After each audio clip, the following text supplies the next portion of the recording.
Hoje, Menorá na TV recebe Márcio Pitliuk. Ele é o curador do Museu do Holocausto de São Paulo. Ele e o Ronaldo vão conversar sobre o genocídio nazista de 6 milhões de judeus na Segunda Guerra Mundial. Menorá na TV entrando no ar mais uma vez. Quero, antes de começar a conversar com o Márcio, informar que Márcio é paulista. Ele vai nos dizer em que cidade ele vive. Ele é teatrólogo, ele é cineasta, ele é o representante do Museu Yad Vashem, que é o Museu do Holocausto de Jerusalém, aqui no Brasil.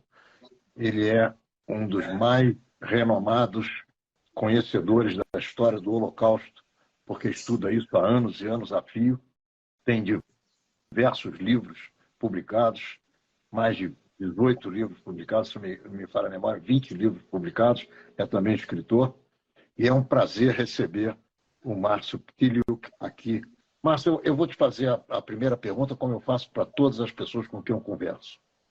Para você chegar onde você está, do ponto de vista profissional, houve algum momento da tua vida que você tomou uma decisão. E eu queria que você contasse para a gente como é que você se decidiu por esse trajeto que você vem desenvolvendo. Boa noite, Ronaldo. Obrigado por essa live.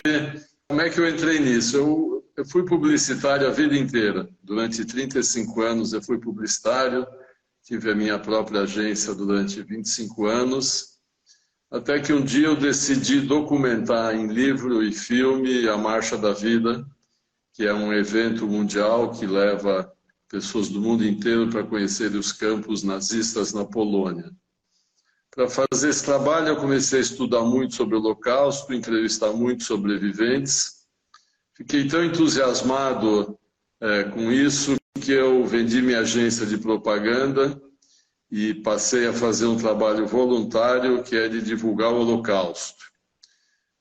Principalmente para dar voz para os sobreviventes, que quando a idade vai chegando, eles têm mais necessidade ainda de falar, de contar suas histórias, o que aconteceu com eles. Então, a minha satisfação é poder dar voz aos sobreviventes. Conheço dezenas, cada vez um novo me procura, o filho de alguém me procura, que quer gravar um depoimento do pai, quer que o pai fale. Então, é por isso que eu escrevi livros, fiz filmes e faço palestras sobre o Holocausto com sobreviventes. Márcio, é muito bom conversar com você sobre esse tema, porque eu tenho várias ideias a respeito do assunto. Eu também estudo, não sou como você, um especialista nessa área, mas há mais de 48 anos eu estudo esse tema, mais de 50 anos. E eu tenho uma preocupação muito grande com as lideranças, entre aspas, judaicas. E eu sei que é difícil tratar desse tema. Eu pergunto a você, independentemente de nós sabermos que havia um país, um governo armado contra os judeus, primeiro na Alemanha e depois no resto da Europa conquistada pela Alemanha, você não acha que se os nossos líderes, entre aspas, fossem de fato líderes, nós teríamos perdido menos gente, hein? Não, não acho não, porque o Holocausto foi muito bem planejado e organizado pelos alemães. Os alemães é um povo que planeja bem as coisas. Ele foi feito de uma maneira tal que não sobrou escapatória. Era um exército atacando civis. As populações locais colaboravam com os nazistas. Teve colaboração na Holanda, na França, em países que as pessoas nem imaginam, na Bélgica, sem falar no leste europeu. Não tinha como escapar, não havia maneira de escapar. A única maneira de escapar era emigrando, e os países também não aceitavam os judeus, não abriam as portas.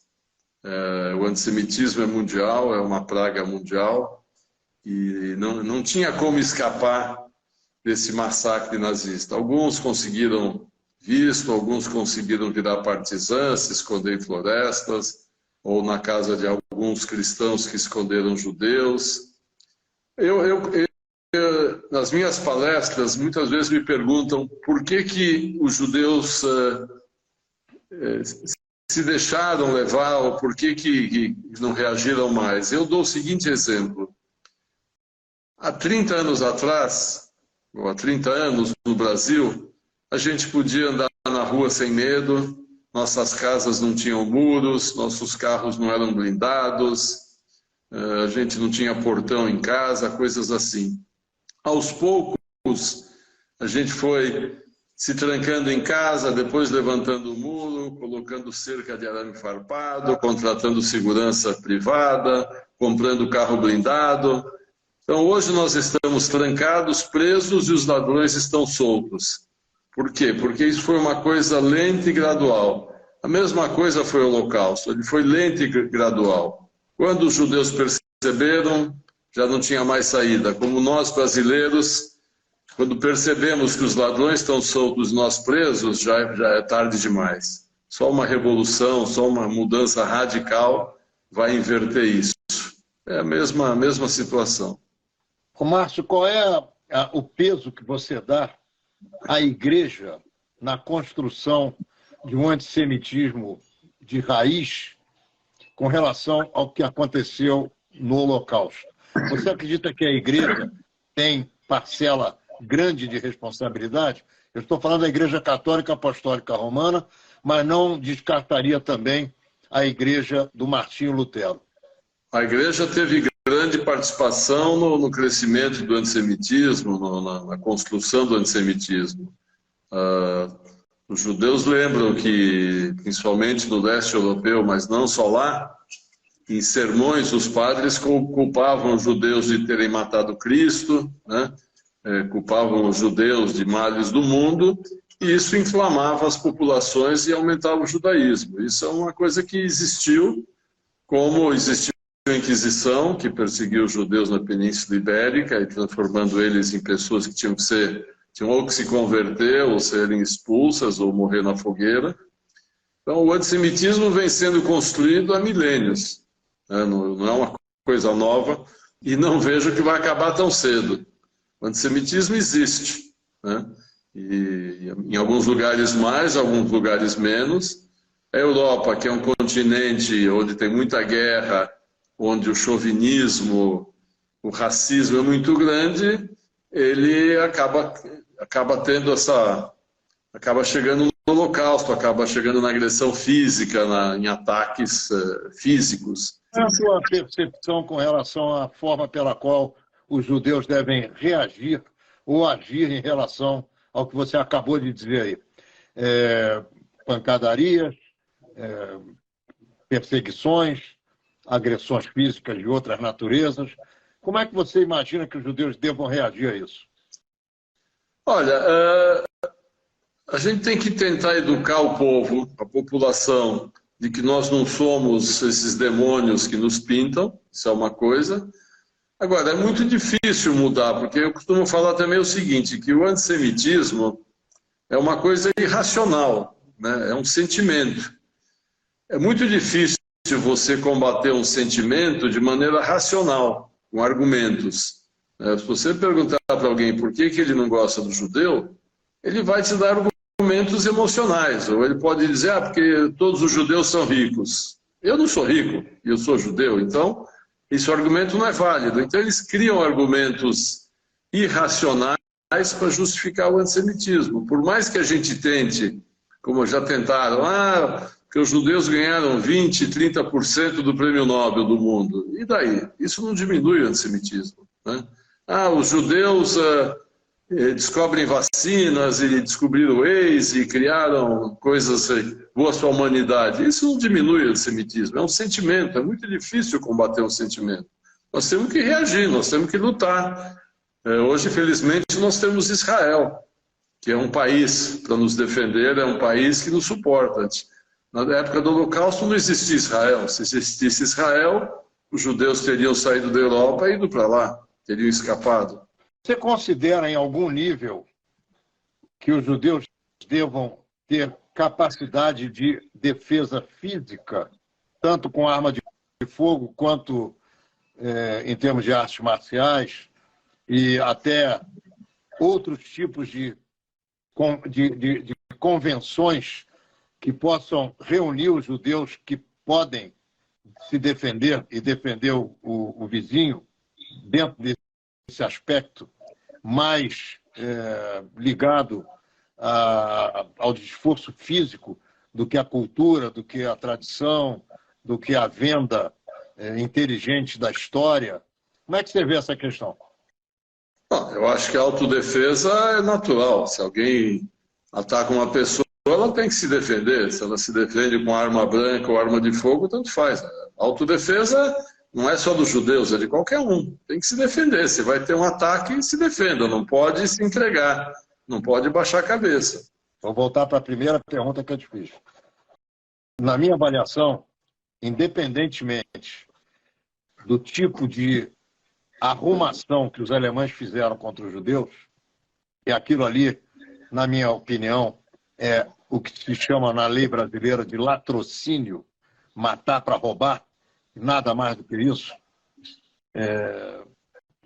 Eu acredito que se as lideranças das comunidades judaicas tivessem se armado, o número de vítimas teria sido muito menor.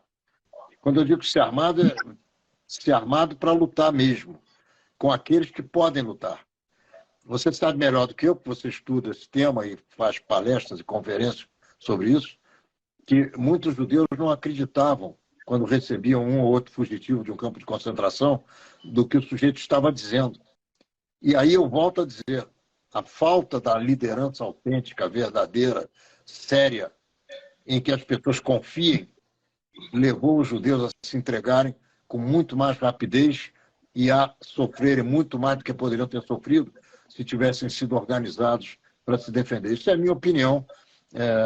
Eu consegui concatenar as minhas ideias nessa direção em função de muita coisa que eu também li, muita coisa que eu estudei, muita coisa que eu presenciei, muita coisa que eu visitei pelo mundo afora, vários museus. Você sabe, você é o responsável pela direção do Yad Vashem aqui no Brasil.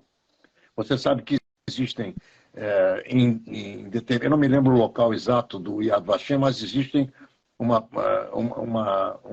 existem algumas fotografias com legendas de judeus que mataram 130, 250, 390 alemães ou nazistas em outros países.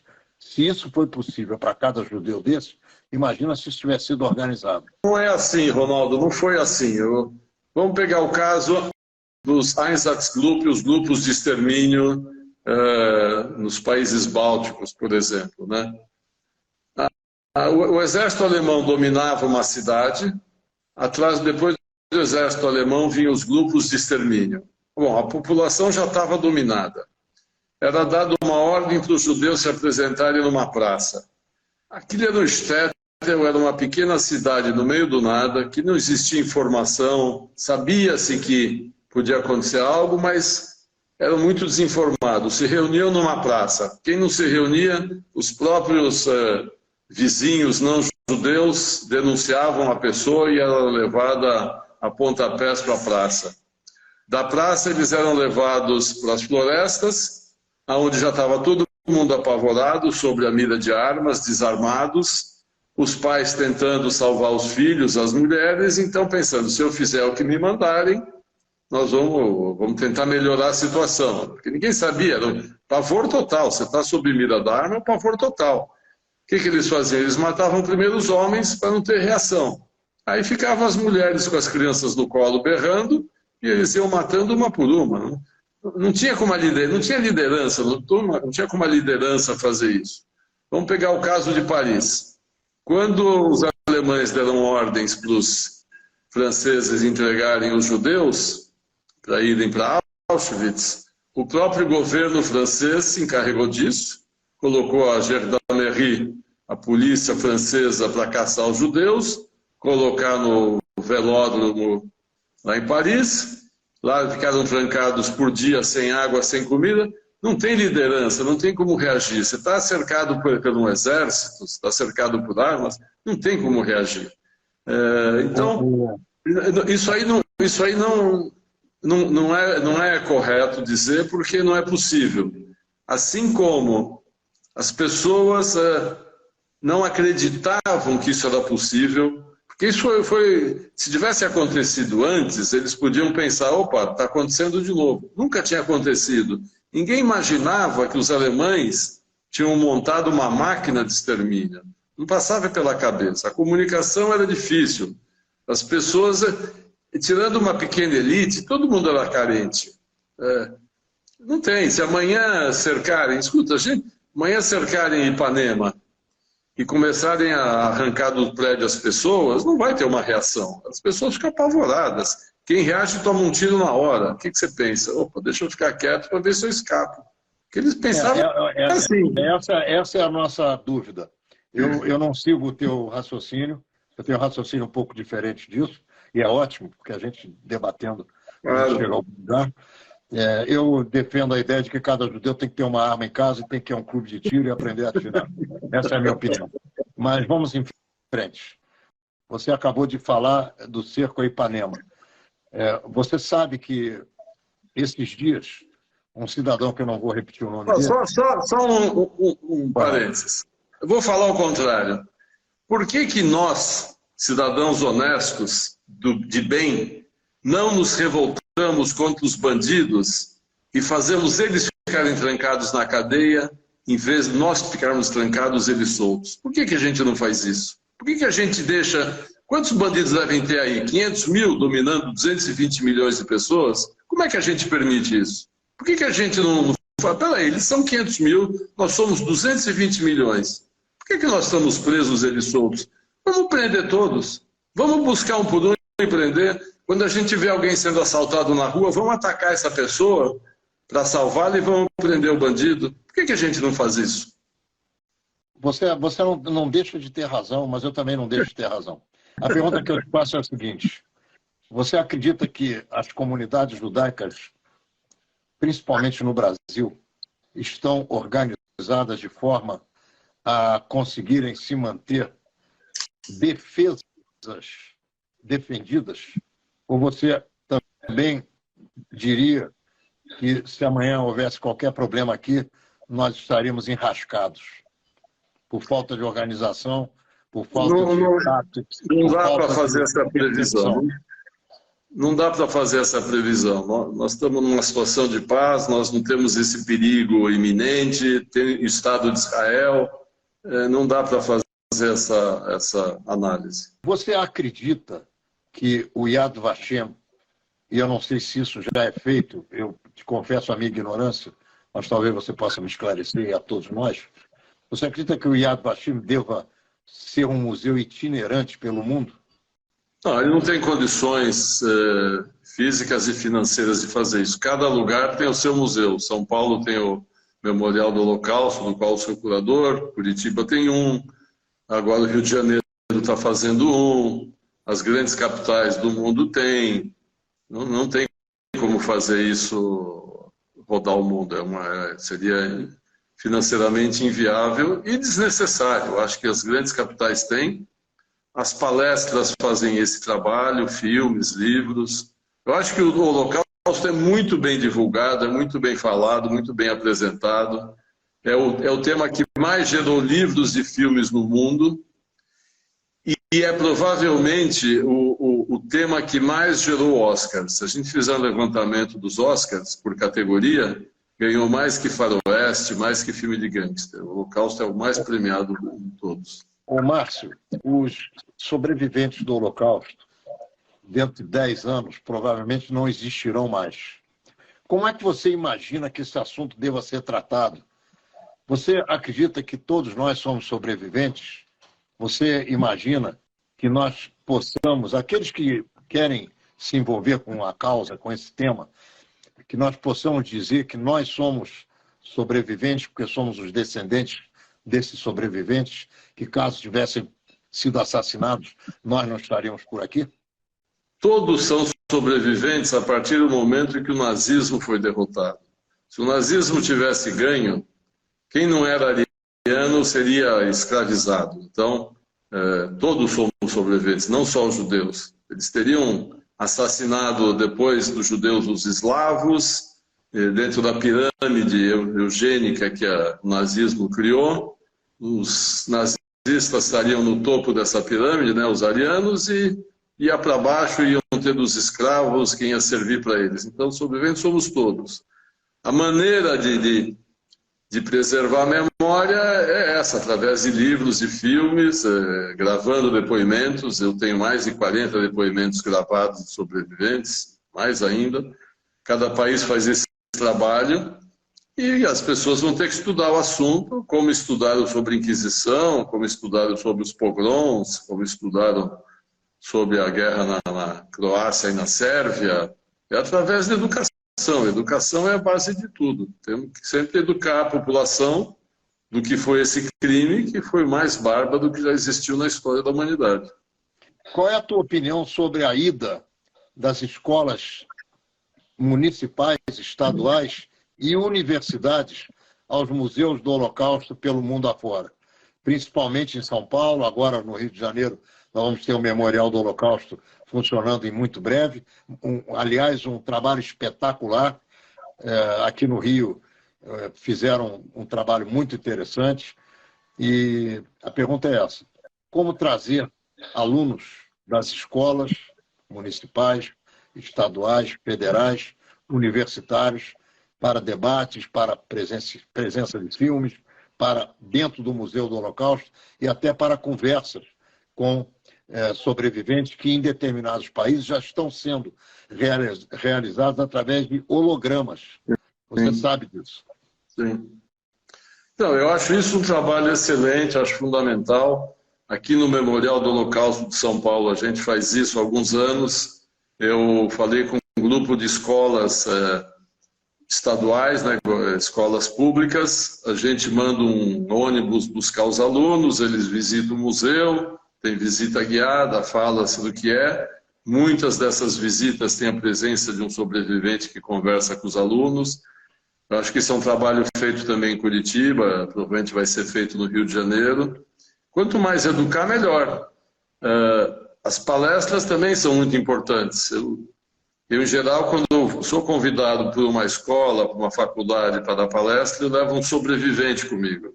Porque primeiro eu dou um panorama geral do que foi o Holocausto, porque as pessoas sabem pouco sobre isso, tem muito pouca informação, e depois eu apresento o sobrevivente, que é o testemunho ocular, que é vítima direta. E sempre impacta muito os alunos. Isso é um trabalho que tem que ser feito o tempo todo. Isso da holografia que você falou é um processo caro, que aqui no Brasil a gente não tem condições de fazer, nos Estados Unidos estão fazendo, que é onde existe uma interação, o estudante ou o aluno, seja quem for, interage com essa holografia, faz perguntas, como se o sobrevivente estivesse lá. Isso é um projeto espetacular, é muito bom mesmo. Porque falar com o sobrevivente é muito diferente. Sem dúvida. Márcio, como é que você definiria o Holocausto para quem não sabe nada a respeito desse tema, para quem é judeu e para quem não é judeu? Bom, o Holocausto foi um programa de extermínio de um povo, de uma maneira industrial, sistemática, apoiada por um governo constituído, por um país dito civilizado, um dos mais civilizados na Europa em meados do século passado, ou seja, faz muito pouco tempo, aonde eles queriam exterminar todo um povo. Daí que veio a palavra genocídio. A palavra genocídio não existia antes do Holocausto. Foi criada por um advogado de origem polonesa, que a família fugiu para os Estados Unidos antes da guerra, e ele participou do Tribunal de Nuremberg, e ele que criou a palavra genocídio, que quer dizer destruição de um povo. E os nazistas queriam destruir não só os judeus fisicamente, como toda a cultura judaica. Queriam apagar rastros dos judeus sobre a face da terra. É uma coisa completamente louca, completamente sem sentido, que é difícil acreditar que o povo alemão tenha abraçado essa causa, e abraçaram. Quer dizer, não teria acontecido o Holocausto se o povo alemão não fosse contra. Eu acho que era muito mais fácil o povo alemão se revoltar contra isso e derrubar o governo do que esperar que os judeus fizessem isso. Mas, no entanto, eles apoiaram, porque sem o apoio dos alemães, sem apoio da população local dos países ocupados, isso não teria acontecido. Se as populações locais também não tivessem impedido, tivessem lutado contra, não teria acontecido. A gente sabe que nos campos de nazistas, ucranianos eram empregados voluntários, lituanos e ucranianos se ofereciam para trabalhar, ganhavam salário, eles sabiam o que acontecia lá. Recentemente prenderam essa alemã de 90 e tantos anos, foi julgada e condenada, porque ela era secretária no campo de Sturhof, e ela sabia o que ela estava fazendo. E por que ela foi trabalhar no campo? Porque era bom para ela. Ela trabalhava num ambiente que ela considerava agradável, não estava dentro de uma fábrica, tinha um bom salário, tinha comida, tinha uniforme, tinha os soldados para ela se divertir. Então, os alemães se ofereciam também para trabalhar nos campos nazistas, nos campos de extermínio. Para eles era um trabalho como outro qualquer. Provavelmente eles achavam mais agradável trabalhar num campo ao ar livre, cercado de verde e tudo mais, do que dentro de uma fábrica de munição. Muita gente aponta, é um tema doloroso para nós, para mim, deve ser para você também. Muita gente aponta cidadãos que funcionaram como capos na Europa hitlerizada, vamos dizer assim, na Europa nazificada, ajudando os alemães e saindo da Europa com bastante dinheiro e chegando a países, inclusive da América Latina, como o Brasil, assim como muitos nazistas também chegaram. Eu pergunto a você, como uma comunidade judaica que identifica uma figura dessas deve agir? Olha, é muito difícil hoje a gente fazer um julgamento do que acontecia na época. Eu procuro me colocar no lado de outra pessoa. Parecia que havia uma oportunidade de escapar, ou de sobreviver, ou de salvar a família, se ele fosse colaborador. Ele não sabia que ele também ia ser morto ao final. Em geral acontecia isso, quer dizer, os colaboradores também seriam mortos. Naquele momento parecia ser a única saída. E o estado de terror, o estado de ameaça, de morte era tão grande que as pessoas acabam fazendo coisas, às vezes, contra a própria moral, na esperança de sobreviver. Eu dou o mesmo exemplo em relação ao justo entre as nações e as pessoas que salvaram os judeus durante a guerra, né? Hoje é muito fácil a gente falar também, por que não esconderam mais judeus? Eu tenho um livro, esse livro aqui, O Homem que Venceu Hitler, aqui fica ao contrário a imagem. Esse livro é exatamente sobre isso. Um dia eu estava na Polônia e eu vi uns prédios de apartamentos em Cracóvia, apartamentos pequenininhos, né? Eu fiquei pensando, o cara morava num apartamento pequeno. O banheiro era no térreo, quando era no térreo. Porque na Europa a gente sabe que às vezes nem banheiro tem no prédio. Ele morava com os filhos e com a esposa. Os vizinhos, muitos antissemitas, e havia uma recompensa, que podia ser 1 quilo de banho, 1 quilo de açúcar durante a guerra, que valia muito, para quem denunciasse e quem escondesse judeu. Quer dizer, a gente querer que essa pessoa tivesse coragem de esconder um judeu na casa dele, é pedir demais. Por isso que eu escrevi esse livro. Quando eu observei essa situação, falei, não dá para culpar as pessoas por não terem escondido os judeus. Porque o risco de vida era muito grande. E tem que pensar que durante a Segunda Guerra, quando os nazistas invadiam alguns países, o clima de terror era terrível. Então, é muito difícil a gente julgar hoje se o capo fez algo errado, se a pessoa não escondeu o judeu. Hoje a gente está no nosso conforto, no ar-condicionado, comida na mesa, um Estado de direito. Então a gente faz um julgamento no Estado, como a gente está hoje, a vida que a gente tem hoje. Mas é impossível avaliar o que acontecia naquela época, dizer, ele estava errado. Eu não sei como é que eu Eu talvez me escondesse também alguém na minha casa. Me conta uma coisa, qual é a tua opinião sobre a atitude de Israel e do Mossad com relação a Eichmann, que foi sequestrado na Argentina, levado a Israel, julgado, condenado e morto? Quando descobriram que ele estava na Argentina, eles sabiam que o governo argentino da época não ia permitir a extradição do Eichmann. Então eles tinham que levar o Eichmann para Israel de outra maneira e criaram uma operação brilhante. A gente teve um caso semelhante aqui no Brasil, que foi a prisão do Franz Paul Stangl. O Stangl tinha sido comandante de Sobibor, de Treblinka, tinha sido encarregado da segurança do projeto de eutanásia, o T4, e ele foi descoberto no Brasil. O Brasil vivia no regime militar, Stangl trabalhava na Volkswagen com o nome verdadeiro, então era impossível que a Volkswagen não soubesse quem ele era. A Volkswagen era uma empresa muito poderosa na época, e também se descobriu que se ele fosse simplesmente denunciado para que fosse preso, talvez não funcionasse. Então foi feita uma operação, não foi um sequestro que teve no Brasil, mas foi feita uma operação onde a voz de prisão dada ao Stangl contava com a presença de policiais brasileiros que nem sabiam porque estavam lá, e com a presença do governador na época, e não teve escapatória, ele foi preso, levado para a cadeia, e teve um processo complicado de extradição para o Stangl. No fim, acabou sendo extraditado. O assistente dele, o Franz Wagner, que trabalhou com ele em Treblinka e foi descoberto em Atibaia, foi 2 vezes preso e as 2 vezes foi proibida a extradição dele. O juiz que proibiu a extradição dele, inclusive, era pai do nosso antigo ministro das Relações Exteriores do Bolsonaro, o primeiro.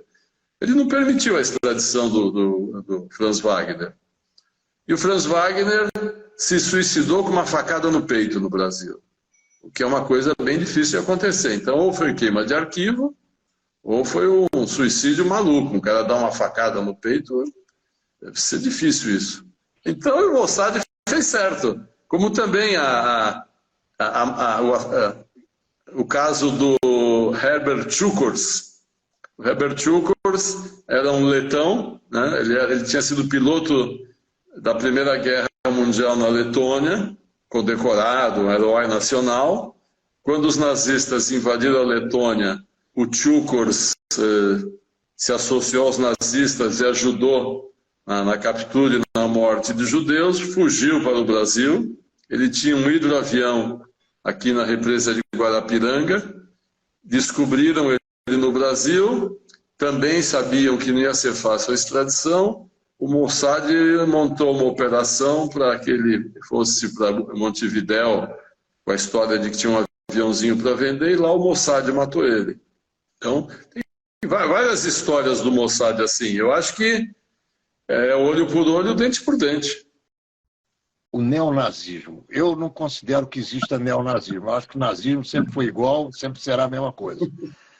Qual é a tua opinião sobre o que acontece de nazismo na América Latina, especialmente no Brasil e também nos Estados Unidos? Você sabe, vamos falar também em antissemitismo, que existem muitos judeus que estão apanhando nas ruas nos Estados Unidos. E aí eu também não estou vendo reação, coisa diferente daquilo que você colocou, que num determinado momento o governo inteiro contra um povo fica difícil do camarada escapar. Mas no momento em que, e você também disse isso, que as coisas vão acontecendo paulatinamente e não há reação de forma alguma, fica mais fácil para o inimigo pisotear a garganta daquele que ele quer ofender, não acha, não? Eu concordo com você também, não tem o vecchio nazismo, nem o neonazismo, tem o nazismo, né? O nazismo é o nazismo, surgiu lá e continua até hoje. O que a gente vê assim de muito estranho, aí a gente vê os grupos nazistas no Brasil, cujos participantes seriam das primeiras vítimas dos nazistas da Alemanha, né? Eles não têm nada do tipo ariano mesmo, muito pelo contrário, então seriam mandados de cara para os campos de trabalhos forçados. Então, é difícil uma pessoa dessas abraçar uma causa que é contra ele mesmo. Então, acho que aí é uma ignorância total. Na verdade, é uma total ignorância. O nazismo existe em vários países. Nos Estados Unidos é permitido, o Partido Nazista é liberado. A história, por que é, não sei. Eu não entendo da situação americana. No Brasil é proibido. Como aqui é proibido exibir a cruz suástica, em alguns países é liberado. O que existe pior do que isso, eu acho, é que o antissemitismo, agora, como politicamente não é correto ser antissemita, então eles estão virando antisionistas. Quer dizer, como pega mal ser antissemita, porque aí é uma atitude racista, e o racismo não é politicamente correto, mudaram para antisionismo. Então, não, nós somos contra Israel, e nem sabem o que acontece em Israel, nem sabem quão bem os árabes vivem em Israel, não sabem os direitos das mulheres em Israel, ao contrário do que a gente vê atualmente no Irã acontecendo e o Talibã fazendo no Afeganistão. Quer dizer, esses antissemitas se travestiram de antisionistas para atacar Israel, achando que a Palestina é uma causa nobre e justa, e também nem sabem o que é a Palestina, o que acontece em Gaza, não sabem que é um grupo terrorista que domina a faixa de Gaza. É uma desinformação total. Agora, por que ela existe e segue? Porque é antissemita. Porque é uma atitude antissemita, onde é mais, como eu falei no começo, é uma atitude emocional, não é racional. Então, eles são antissemitas, e para não... Como é ruim falar, eu sou antisionista, sou contra Israel. Contra Israel por quê? Porque lá tem um apartheid. Vai lá ver, não tem apartheid nenhum. Os gays têm direitos em Israel, coisa que não acontece em país islâmico. As mulheres têm direito, coisa que não acontece em país islâmico. Então é uma acusação leviana, falsa, mas o que tem por trás é o antissemitismo. A questão de Israel é uma questão muito interessante, porque Israel ainda não conseguiu, e talvez nunca consiga, porque realmente é quase impossível, e as forças contrárias são enormes e muito ricas. Israel ainda não conseguiu vender uma imagem fora da narrativa palestina para o mundo. E aí eu volto a dizer a você e pergunto a tua opinião. Enquanto a Igreja Católica Apostólica Romana não for, de fato e de direito, aliada dos judeus e de Israel,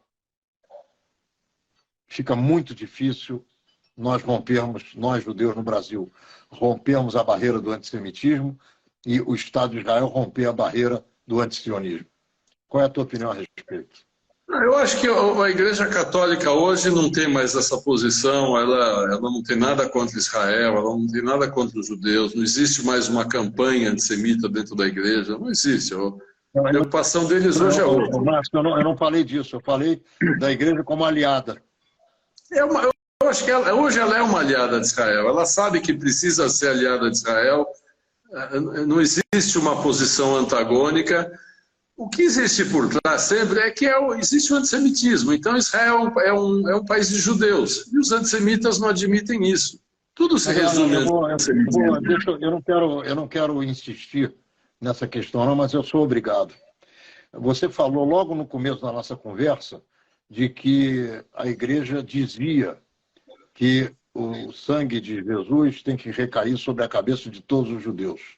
Isso aí a Igreja fez ontem, no Natal, continua fazendo. Os padres continuam... Nesse tom não. Não existe mais... a mesma coisa que eles sempre disseram. Não mudou nada? Mudou muito o discurso. Não, mudou. Isso aí, se for em algum lugar, é pontual. Isso não é mais uma política oficial constante. Não é. Isso não existe mais.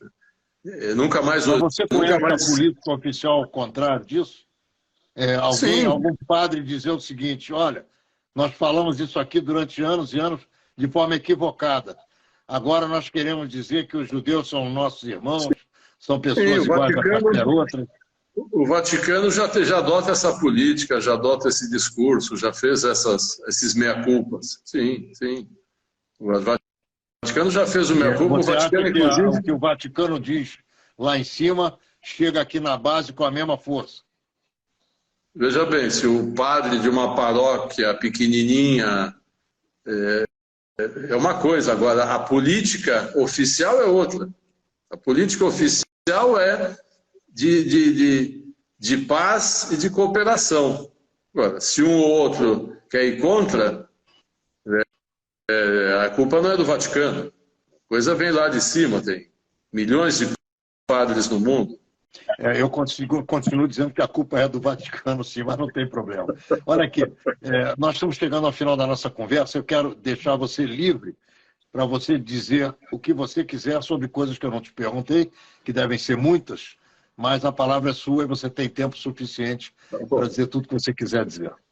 Eu estou sempre à disposição para debater sobre o Holocausto, para fazer palestras, para levar sobreviventes em escolas. Se as pessoas quiserem organizar grupos para receber um sobrevivente, conversar, eu posso organizar isso.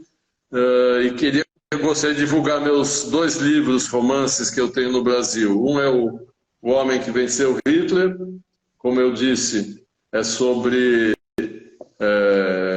um garoto judeu que se esconde na casa de uma polonesa e anos depois o filho dele volta para a Polônia para descobrir quem era essa mulher. E o outro, que acho que é bem interessante, é A Alpinista. A Alpinista, eu criei uma personagem que é uma alemã que quer subir na vida de qualquer maneira. Eu situo ela durante a ascensão do nazismo e ela se aproveita de cada etapa do nazismo e do Holocausto para subir na vida. Através desse livro eu conto sobre a participação das mulheres alemãs no Holocausto, que é um assunto muito pouco falado. A gente fala muito, né, os alemães, os nazistas, os homens, e esquece que as mulheres tiveram uma participação muito ativa também no Holocausto, desde secretárias em campos, a enfermeiras que colaboravam com os experimentos macabros dos médicos. Teve uma médica alemã também que fazia experiências macabras. Teve mulheres que cuidavam de uma boa parte do campo, da parte feminina do campo, e eram torturadoras, eram sádicas. Milhares de alemãs trabalharam nos campos nazistas e pouquíssimas foram processadas, pouquíssimas foram presas, só 10 foram condenadas à morte. Então, esse livro eu acho bacana porque fala muito da participação da mulher alemã no Holocausto. E nessa linha que eu procuro falar de assuntos pouco falados, eu lancei primeiro em Portugal e vou lançar no Brasil agora em março, o livro que é O Engenheiro da Morte, aonde eu falo da participação da elite alemã no nazismo.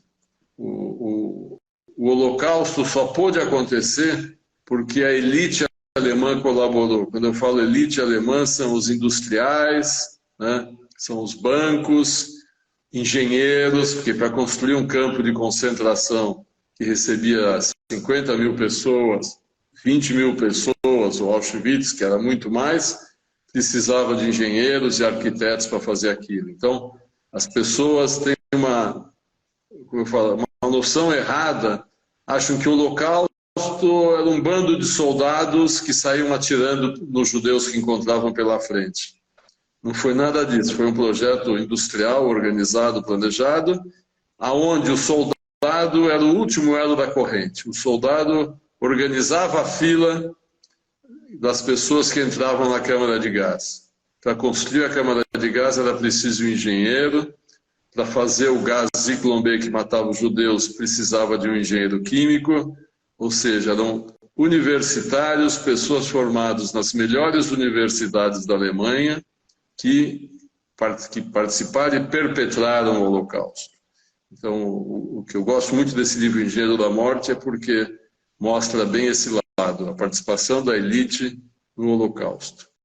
Eu quero lembrar a você e a todos aqueles que nos assistem e que passaram por aqui, que são muitos, que nós vamos deixar essa live gravada, tanto no meu Instagram, @Ronaldo Gonlewski, quanto no do Márcio, e ele vai dizer agora qual é o Instagram dele, para que você possa sugerir a um amigo seu, uma amiga sua, que assista, porque é um tema recorrente, é um tema fundamental para a garantia da liberdade e da democracia em qualquer país, em qualquer lugar, e principalmente é um tema que não é apenas um tema judaico, é um tema mundial, é um tema que deve preocupar todos os democratas do mundo, porque trata-se de matar e roubar pessoas comuns, iguais a todas as outras.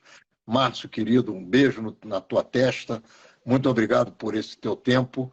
Eu agradeço de maneira bastante calorosa a tua tranquilidade em conversar conosco num dia como hoje, que é o dia 25 de dezembro, dia de Natal, objetivamente, em que nós, judeus, estamos celebrando Hanukkah, mas os católicos e o mundo está celebrando o seu Natal, e nós desejamos aqui, tanto o Márcio quanto eu, um Feliz Natal e um próspero Ano Novo a todos aqueles que não são judeus, aquelas que não são judias e que merecem o nosso respeito.